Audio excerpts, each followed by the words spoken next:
No peace for George Zimmerman. I've been hearing this a lot recently. That recently he has been homeless, struggling to find a job, and struggling with PTSD. The weird thing is even two main thoughts in my head about this. One, I tried looking this up officially on the news, and I haven't found anything recent saying this. The last story that describes this that I saw was in 2014, right? It's just now 2026. So I don't know why this is coming up so much now. There's something there. I don't know what it is. And my second thought, what I'm going to say to you next, what I'm going to show you next, this man has not known peace, as far as I could see, throughout the majority of his adult life, before and after the incident with Trayvon Martin. This is not a man who ever knew peace. If it wasn't Trayvon, it would have been somebody else. And if you don't believe me, I'll show you why. Okay. Okay. In case you don't remember, Trayvon Martin was unalived in 2012. Okay. Where I'm starting from is 2005. 7 years, 6 years, and some odd months. I don't want to do any math right now, but you get it. George Zimmerman was arrested for resisting an officer with violence and battery. Apparently, this was an undercover agent, alcohol control agent, who was attempting to arrest a friend of his at a bar. Now, here's where it gets interesting. These charges were reduced to a misdemeanor and then eventually dropped. Pause at your leisure. 1 month after that incident in 2005, Zimmerman's former fiancee filed a restraining order after a domestic violence incident. She was alleging that he was physically abusive. He responded by also filing a restraining order against her. Judge did it for both of them. Again, pause at your leisure. More interesting, between 2004 and 2012, leading up to the Trayvon Martin case, Zimmerman made nearly 50 calls to 911 or non emergency lines, reporting everything from loud parties and potholes to what he perceived to be suspicious people, often young black men walking through his neighborhood. And yes, these examples were used within the trial, at least the calls. Now I'm going to stop here for a moment. Interesting detail. When the trial was going on, I was out of the job at the time. I was very focused on this trial. I didn't have a lot to do. I was in my early 20s. And I remember very specifically how they painted Zimmerman and Trayvon Martin.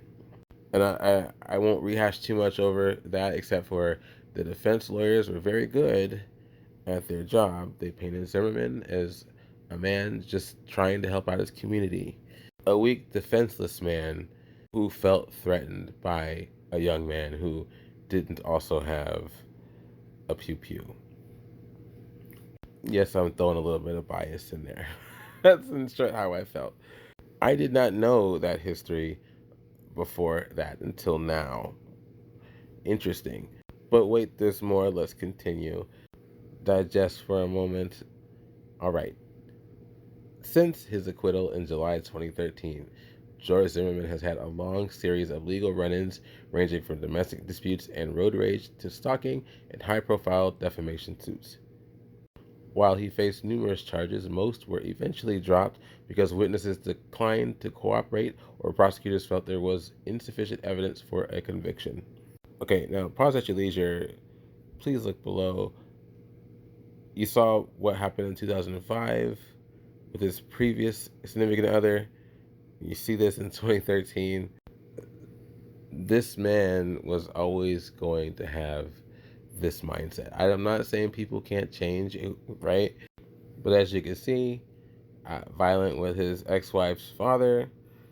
Pause at your leisure. I move it around a little bit. Again, declining press charges. I don't know what's up with that.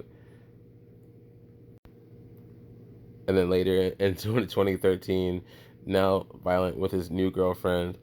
She withdrew her complaint. Charges were dropped again. And in 2015, more with a different girlfriend. Charges dropped again. Road rage incident here. Pause at your leisure. Holy moly. Another road rage incident again. Just like a year later. Though this time, Zimmerman was up against somebody who did have a pew pew. Didn't go very well for the guy firing it. Pause at your leisure. Oh, and in case you didn't know, he's also filing lawsuits. One against Trayvon Martin's family, $100 million. And he also tried to sue Pete Buttigieg and Elizabeth Warren for defamation over tweets they posted that would have been on Trayvon Martin's 25th birthday.